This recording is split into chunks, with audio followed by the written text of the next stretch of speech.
The Last Leaf by O.Henry.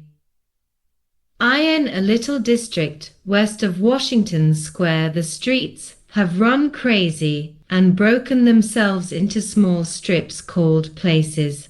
These places make strange angles and curves. One street crosses itself a time or two. An artist once discovered a valuable possibility in this street. Suppose a collector with a bill for paints, paper and canvas should, in traversing this route, suddenly meet himself coming back, without a cent having been paid on account. So, to quaint old Greenwich Village the art people soon came prowling, hunting for north windows and 18th century gables and Dutch attics and low rents. Then they imported some pewter mugs and a chafing dish or two from 6th Avenue and became a colony. At the top of a squatty, 3-story brick, Sue and Johnsy had their studio. Johnsy was familiar for Joanna. One was from Maine, the other from California. They had met at the tabled haute of an 8th Street Delmonico's and found their tastes in art, chicory salad and bishop sleeves so congenial that the joint studio resulted. That was in May. In November a cold, unseen stranger, whom the doctors called pneumonia, stalked about the colony, touching one here and there with his icy finger. Over on the east side this ravager strode boldly, smiting his victims by scores, but his feet trod slowly through the maze of the narrow and moss-grown places. Mr. Pneumonia was not what you would call a chivalric old gentleman. A mite of a little woman with blood thinned by California zephyrs was hardly fair game for the redisted, short-breathed old duffer.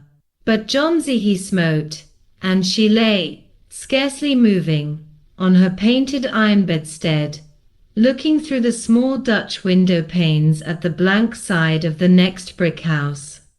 One morning the busy doctor invited Sue into the hallway with a shaggy, grey eyebrow.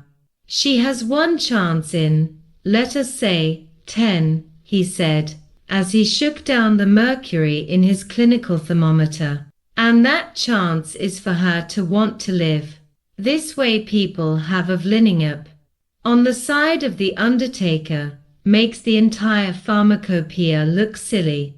Your little lady has made up her mind that she's not going to get well. Has she anything on her mind?"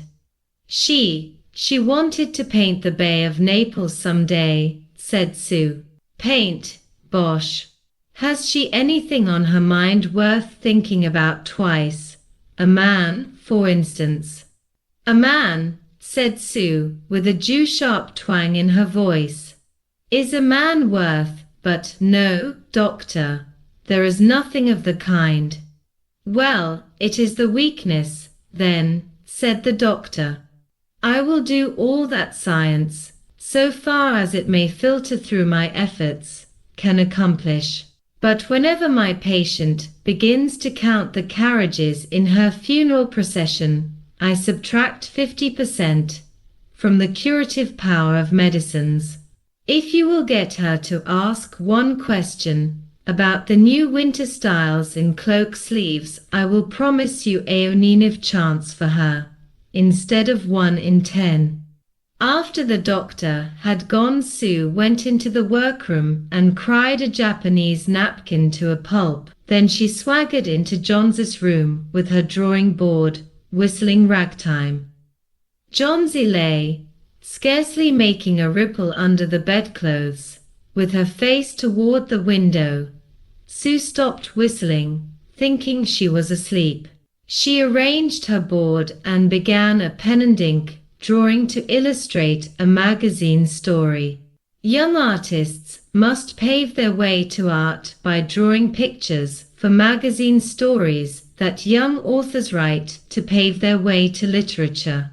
As Sue was sketching a pair of elegant horses, how riding trousers and a monocle on the figure of the hero, an Idaho cowboy. She heard a low sound, several times repeated. She went quickly to the bedside. John's eyes were open wide. She was looking out the window and counting backward. 12, she said, and a little later 11, and then 10, and 9, and then 8, and 7, almost together. Sue looked solicitously out the window. What was there to count? There was only a bare, dreary yard to be seen, and the blank side of the brick house 20 feet away. An old ivy vine, gnarled and decayed at the roots, climbed halfway up the brick wall. The cold breath of autumn had stricken its leaves from the vine until its skeleton branches clung, almost bare, to the crumbling bricks. What is it, dear? Asked Sue. 6, said Johnsy, in almost a whisper. They are falling faster now. 3 days ago there were almost 100. It made my head ache to count them. But now it's easy. There goes another one. There are only 5 left now. 5 what, dear? Tell your Sudie. Leaves. On the ivy vine. When the last one falls I must go, too. I've known that for 3 days. Didn't the doctor tell you? Oh, I never heard of such nonsense, complained Sue with magnificent scorn. What have old ivy leaves to do with your getting well? And you used to love that vine so, you naughty girl. Don't be a goosey. Why, the doctor told me this morning that your chances for getting well real soon were. Let's see exactly what he said. He said the chances were 10 to 1. Why, that's almost as good a chance as we have in New York when we ride on the streetcars or walk past a new building. Try to take some broth now, and let Sudie go back to her drawing, so she can sell the editor man with it, and buy port wine for her sick child, and pork chops for her greedy self.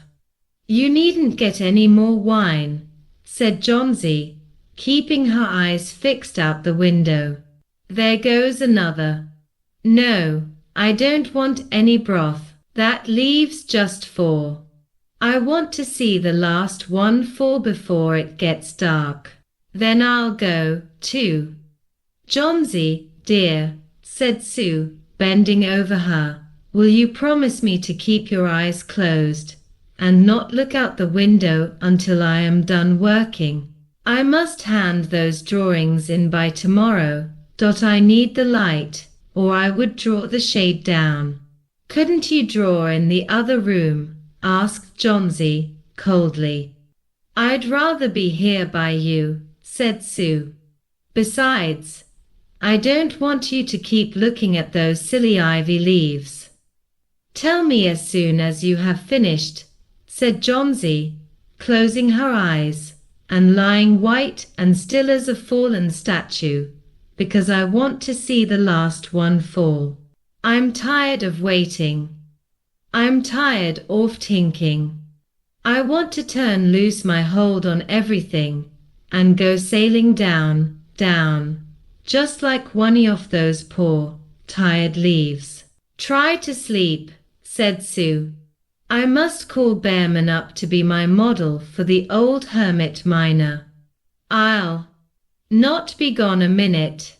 Don't try to move till I come back. Old Behrman was a painter who lived on the ground floor beneath them. He was past 60 and had a Michelangelo's Moses beard curling down from the head of a satyr along the body of an imp. Behrman was a failure in art. 40 years he had wielded the brush without getting near enough to touch the hem of his mistress's robe.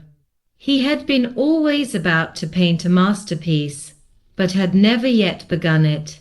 For several years he had painted nothing except now and then a daub in the line of commerce or advertising. He earned a little by serving as a model to those young artists in the colony who could not pay the price of a professional. He drank gin to excess and still talked of his coming masterpiece. For the rest, he was a fierce little old man who scoffed terribly at softness in any one, and who regarded himself as a special mastiff in waiting to protect the two young artists in the studio above. Sue found Behrman smelling strongly of juniper berries in his dimly lighted den below. In one corner was a blank canvas on an easel that had been waiting there for 20 years to receive the first line of the masterpiece. She told him of John's fancy, and how she feared she would, indeed, light and fragile as a leaf herself, float away when her slight hold upon the world grew weaker. Old Behrman, with his red eyes plainly streaming, shouted his contempt and derision for such idiotic imaginings. "Was," he cried, "is dear people in the world a mighty der foolishness to die, because leaves they drop off from a confounded vine? I have not heard of such a thing. No, I will not boast as a model for your fool hermit dunderhead. Why do you allow dot silly Pusinesto come in der prain of her, dot poor little Miss Johnsy. She is very ill and weak," said Sue, "and the fever has left her mind morbid and full of strange fancies." "Very well, Mr. Behrman, if you do not care to pose for me, you needn't. But I think you are a horrid old flibbertigibbet." "You are just like a woman," yelled Behrman. "Who said I will not boast? Go on. I commit you. For half an hour I have been trying to say dot I am ready to boast. Gott, this is not any Blasian, which one so good as Miss Johnsy shall lie sick. Some day I will paint a masterpiece, and we shall all go Avery. Gott, yes." Johnsy was sleeping when they went upstairs. Sue pulled the shade down to the window-sill and motioned Behrman into the other room. In there they peered out the window fearfully at Ivy Vine. Then they looked at each other for a moment without speaking. A persistent, cold rain was falling, mingled with snow. Behrman, in his old blue shirt, took his seat as the hermit miner on an upturned kettle for a rock. When Sue awoke from an hour's sleep the next morning, she found Johnsy with dull, wide-open eyes staring at the drawn green shade. "Pull it up, I want to see," she ordered in a whisper. Wearily Sue obeyed. But, lo! After the beating rain and fierce gusts of wind that had endured through the livelong night, there yet stood out against the brick wall one ivy leaf. It was the last on the vine, still dark green near its stem, but with its serrated edges tinted with the yellow of dissolution and decay. It hung bravely from a branch some 20 feet above the ground. "It is the last one," said Johnsy. "I thought it would surely fall during the night. I heard the wind. It will fall today, and I shall die at the same time." "Dear, dear," said Sue, leaning her worn face down to the pillow, "think of me, if you won't think of yourself. What would I do?" But Johnsy did not answer. The lonesomest thing in all the world is a soul when it is making ready to go on its mysterious, far journey. The fancy seemed to possess her more strongly as soon by one the ties that bound her to friendship and to earth were loosed. The day wore away, and even through the twilight they could see the lone ivy leaf clinging to its stem against the wall. And then, with the coming of the night, the north wind was again loosed, while the rain still beat against the windows and pattered down from the low Dutch eaves. When it was light enough, Johnsy, the merciless, commanded that the shade be raised. The ivy leaf was still there. Johnsy lay for a long time looking at it, and then she called to Sue, who was stirring her chicken broth over the gas stove. "I've been a bad girl, Sudie," said Johnsy. "Something has made that last leaf stay there to tell me how wicked I was. It is a sin to want to die. You may bring me a little broth now, and some milk with a little port in it, and no, bring me a hand mirror first, and then pack some pillows about me, and I will sit up and watch you cook." An hour later she said, "Sudie, some day I hope to paint the Bay of Naples." The doctor came in the afternoon, and Sue had an excuse to go into the hallway as he left. "Even chances," said the doctor, taking Sue's thin, shaking hand in his. "With good nursing you'll win. And now I must see another case I have downstairs. Behrman, his name is, some kind of an artist, I believe. Pneumonia, too. He is an old, weak man, and the attack is acute. There is no hope for him, but he goes to the hospital today to be made more comfortable." The next day the doctor said to Sue, "She's out of danger. You've won. Nutrition and care now, that's all." And that afternoon Sue came to the bed where Johnsy lay, contentedly knitting a very blue and very useless woolen shoulder scarf, and put one arm around her, pillows and all. "I have something to tell you, White Mouse," she said.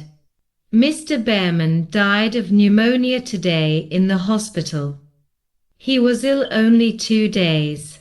The janitor found him on the morning of the first day, in his room downstairs, helpless with pain. His shoes and clothing were wet through and icy cold. They couldn't imagine where he had been on such a dreadful night.